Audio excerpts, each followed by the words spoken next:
Mas, Isis, já que tu iniciou esse tema aí, né? E tu falaste do processo de industrialização ali com o dengue, né?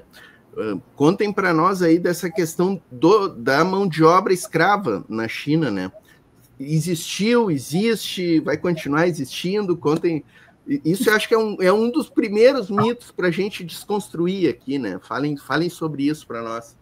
Sim, eu sempre acredito que é muito importante a gente falar sobre essas questões, porque às vezes o que para a gente sabe o outro não sabe, e a ideia é essa mesmo, é desconstruir mitos. A China, Não, assim, desculpa te interromper, mas esse eu acho que é o mito da esse China, é né? clássico. Esses dias eu estava falando com uma pessoa, um conhecido meu, que não é um ignorante completo, assim, né? Eu falei algumas coisas do desenvolvimento da China, ele falou também com a mão de obra escrava, né?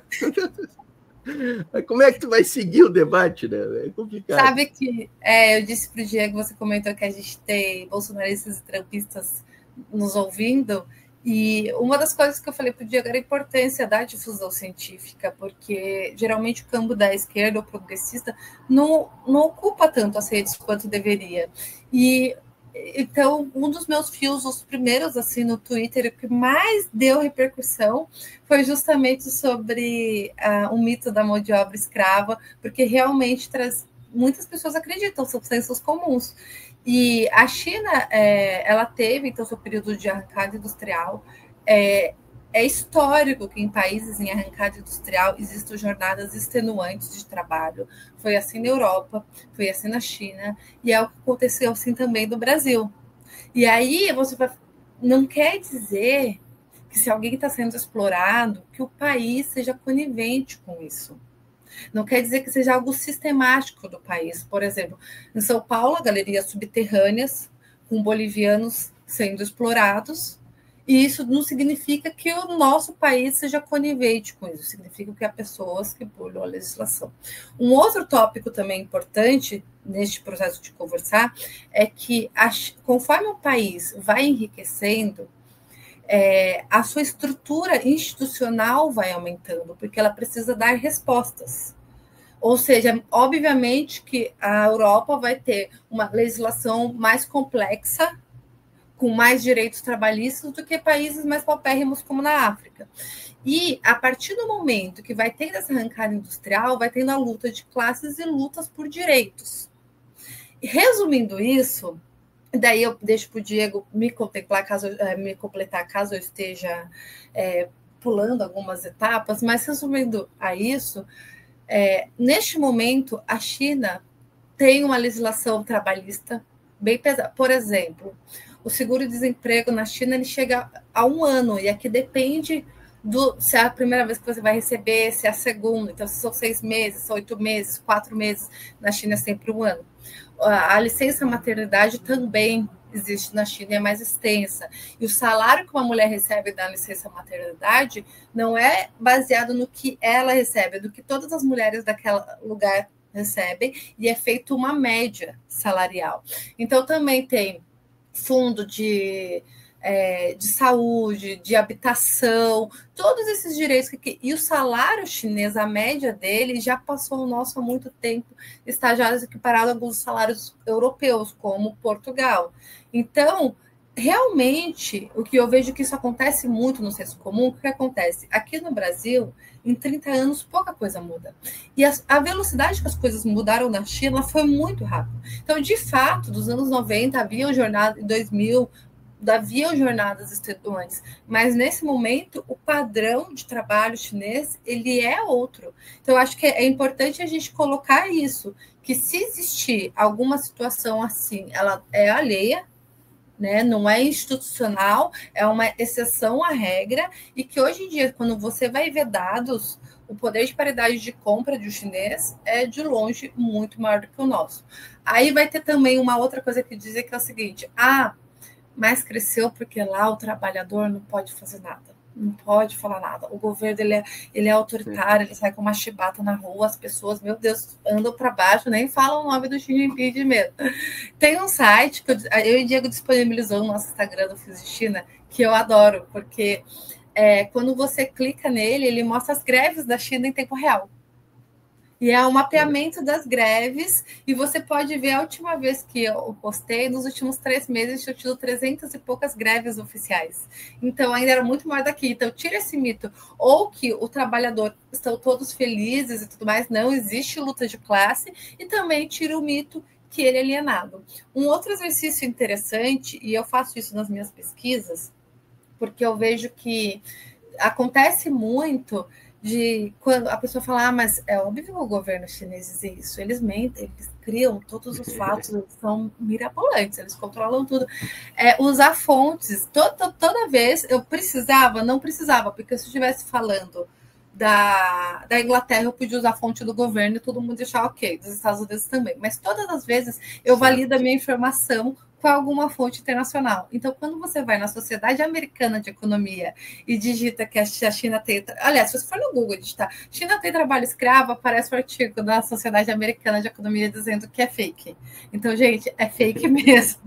Vou deixar o Diego me completar, porque eu não sei se eu me perdi em algum ponto aqui empolgada com a conversa. O que é comum nessa argumentação, Luiz, e ele é o mito talvez mais persistente de fato, né? Aquele quando eu comecei a pesquisar e que rebate ainda hoje.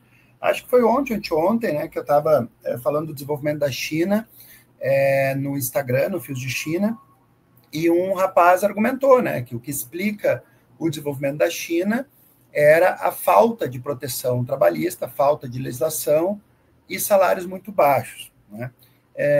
Só que esse argumento é muito ruim. Por quê? Por várias razões. A primeira delas, se fosse falta de legislação trabalhista e salários baixos, os países que mais cresceriam no mundo seriam os países pobres da África, da América Latina e da Ásia, porque lá, sim, os salários são muito mais baixos e não há nenhuma proteção trabalhista. O que quer dizer? Quer dizer que o desenvolvimento é um conjunto muito complexo de ações de políticas industriais, comerciais, tecnológicas, de infraestrutura, né? Ou seja, de um planejamento no seu conjunto. Então, a China não cresce ou não cresceu tendo como elemento decisivo, fundamental, exclusivamente a competitividade da mão de obra. Esse é o primeiro ponto. O segundo ponto é pegar a fotografia pelo todo ou pelo processo. O que eu estou querendo dizer com isso? De fato, se você pegasse no final dos anos 90, no início dos anos 2000, a hora trabalhada na China era menor que países desenvolvidos. Por óbvio, os países desenvolvidos têm uma jornada maior de desenvolvimento e, portanto, uma capacidade de remunerar que era maior, porque salário não é uma decisão institucional, salário é uma construção que combina a instituição com produção de riqueza. Num país paupérrimo, você não pode instituir, por decreto-lei, um salário mirabolante que não corresponda à realidade material.